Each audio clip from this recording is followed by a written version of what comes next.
Chapter solar system SSC exam. Study of universe को हम cosmology कहते हैं।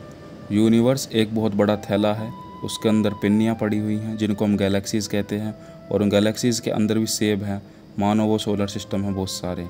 और जो सोलर सिस्टम के अंदर सामान पड़ा हुआ है, स्टार्स, कॉमेट्स, एस्ट्रॉयड या फिर मून, ये सब सेलेस्टियल बॉडीज़ इनको कहा गया है, और इसकी पढ़ाई को एस्ट्रोनॉमी कह देते हैं। यूनिवर्स की ओरिजिन दो थ्योरी के अकॉर्डिंग क्या है मैं बताता हूँ।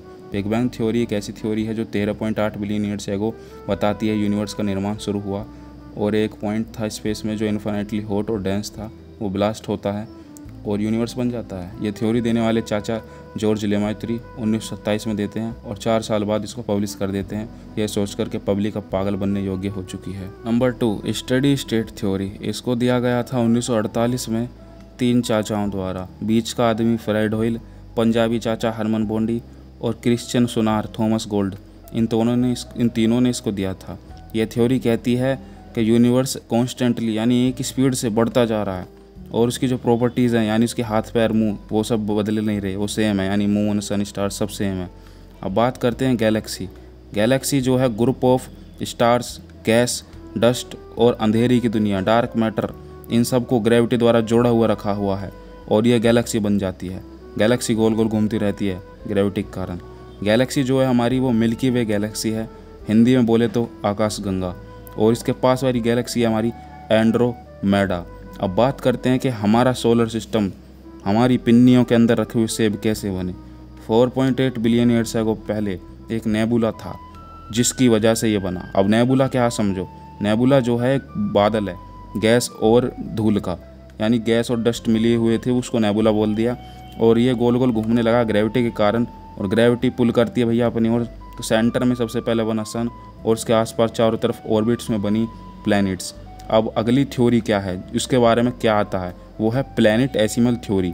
ये चाचा थॉमस चाउडर चैम्बरलिन और फॉरेस्ट रे मोल्टन ने 1905 में दी, याद रखना 1905।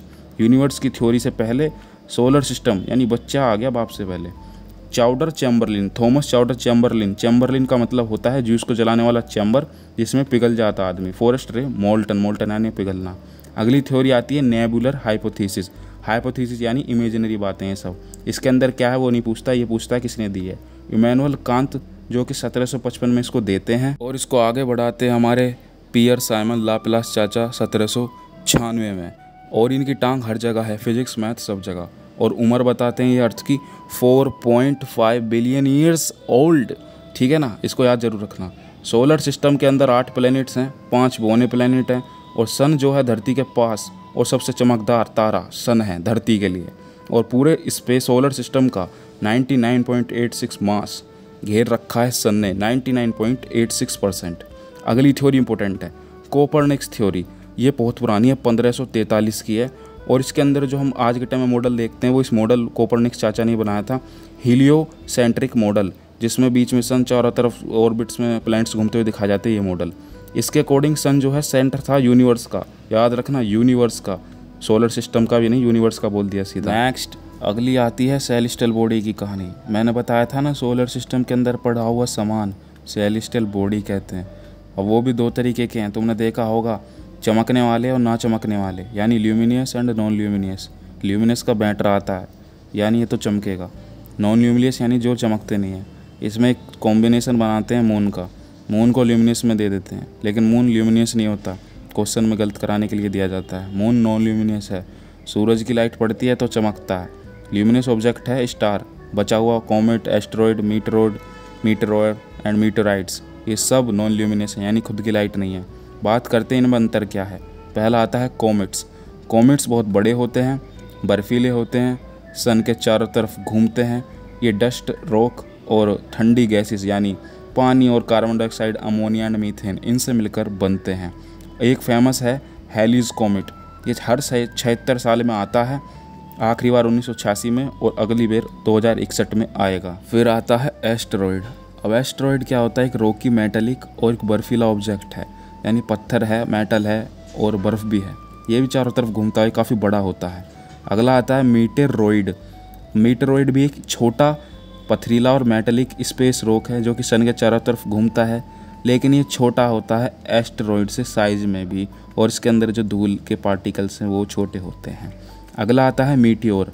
मीटियोर इसका क्या चक्कर है कि जब मीटेरॉइड धरती की जो मीजोस्फीयर है यानी एटमॉस्फेयर की जो पहली लेयर है धरती में आती बिनिया, वो उसके अंदर घुसकर जलने लगता है। अब जलने लगता है तो हमें कई बार रात को चमकता भी होगा, तो इसको शूटिंग स्टार भी कह देते हैं। तो मीटियोर जब गिरने वाला होता है, धरती की लेयर में घुस चुका होता है, तब उसको हम मीटियोर कहते हैं। और हाँ, एक क्वाड्रेंटेड नाम का एक मेटेरॉइड शावर भी होता है, जनवरी के महीने में हमें कई बार दिख जाता है हवा में टूटता हुए तारे की तरह। अगला आता है मीटियोराइट। जब मीटियोरॉइड धरती पर गिर जाता है, मीटियोराइट राइट बिल्कुल सीधा धरती पर गिर जाता है, तो हम इसको मीटियोराइट कहते हैं। अगला टॉपिक आता है कॉन्स्टिलेशन। कॉन्स्टिलेशन ऐसे समझो बहुत सारे तारे दोस्ती कर कर एक नई तरीके की शेप बना के हमको दिखाते हैं, यानी नक्षत्र, जिसको दूसरा शब्द दिया गया है एस्टेरिज्म। इसका मतलब भी होता है नक्षत्र, लेकिन कॉन्स्टिलेशन एक अलग वर्ड है, लेकिन इसको भी नक्षत्र ही कह देते हैं। इंटरनेशनली रिकॉग्नाइज्ड जो होते हैं उनको कॉन्स्टिलेशन, जो कि टोटल 88 हैं, और वैसे कोई भी तुम ढूंढ दो तो उसको एस्टेरिज्म कह देंगे। ये लोग जो फेमस है उनको जानते हैं। पहला है उर्सा मेजर कॉन्स्टिलेशन। इसको हम ग्रेट बियर नाम से भी जानते हैं, और इंडिया में इसको सप्तऋषि नाम से जानते हैं।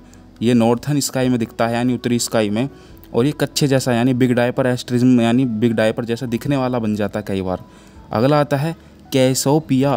कैसोपिया ये डब्लू शेप का बनता है, और इसका ब्राइटेस्ट स्टार है स्कैडर, और इसको अल्फ़ा कैसोपिया भी कहते हैं स्कैडर को। ये ग्रीक महारानी का नाम भी था कैसोपिया। अगला आता है साइगनस। साइगनस एक नॉर्थर्न कॉन्स्टिलेशन है, यानी नॉर्थ में ही दिखता है ये भी, और इसके अंदर तारे क्रॉस शेप बना लेते हैं तरह तरह की, इसलिए इसको जाना जाता है। और एक राशि होती है सैगिटेरियस, उसमें एक आदमी भाला लेकर, मतलब त्रिशूल लेकर, त्रिशूल कह रहा हूँ, वो धनुष लेकर खड़ा रहता है, धनुष। अगला आता है ओरियन।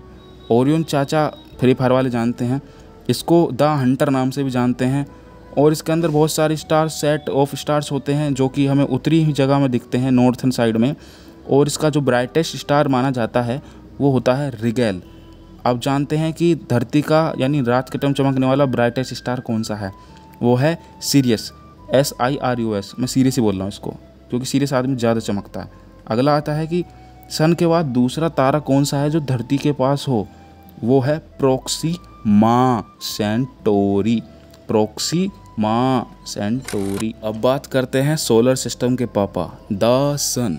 जो सन है वो पावर हाउस है सोलर सिस्टम का, बना हुआ है 73% हाइड्रोजन से, 25 से 28% हीलियम से, और इनकी जो डिस्टेंस है धरती से वो है 15 करोड़ किलोमीटर या फिर 149.6 मिलियन किलोमीटर। याद रखना 1 मिलियन में 10 लाख होते हैं।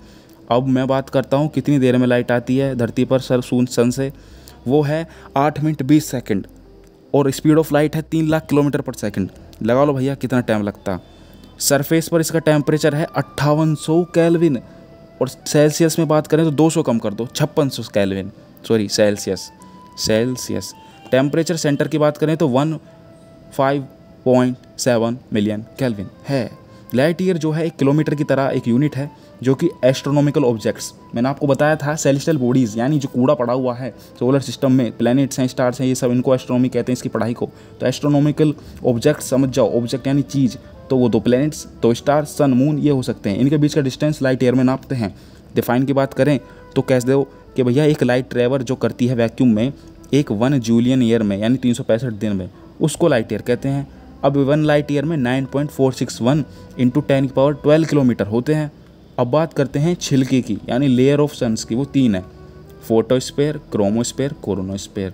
जो फोटो जहाँ शब्द मिले समझ जाना सन की मतलब लाइट की बात हो रही है, क्रोमो शब्द जहाँ मिले समझ जाना वहाँ बात हो रही है आपकी रंग की। कोरोना तो जानते हो भैया, लपेट देता सब है। कोरोना तो भाई बहुत ज़्यादा गर्म होती है, सबसे आउटर मोस्ट लेयर होती है सन की, बहुत ज़्यादा गर्म होती है, जो कि सूर्य ग्रहण के दौरान हम देखी जा सकती है। दूसरे पर आती है मतलब फिर आती है फोटोस्फेयर। फोटोस्फेयर भैया विजिबल है सरफेस पर सन के। क्रोमोस्फेयर विजिबल है डिम रेड रिंग लाइट, जो कि फोटोस्फेयर से ऊपर होती है, फोटो में देख सकते हो तुम। अगली बात करते हैं प्लैनेट्स की। क्लासिफिकेशन ऑफ प्लैनेट्स 2 टाइप के हैं, एक पथरीले वाले और एक गैस वाले। जिसको पथरीले कहते हैं वो टेरेस्ट्रियल, और जो थोड़े गैसेस वाले उनको जोवियन।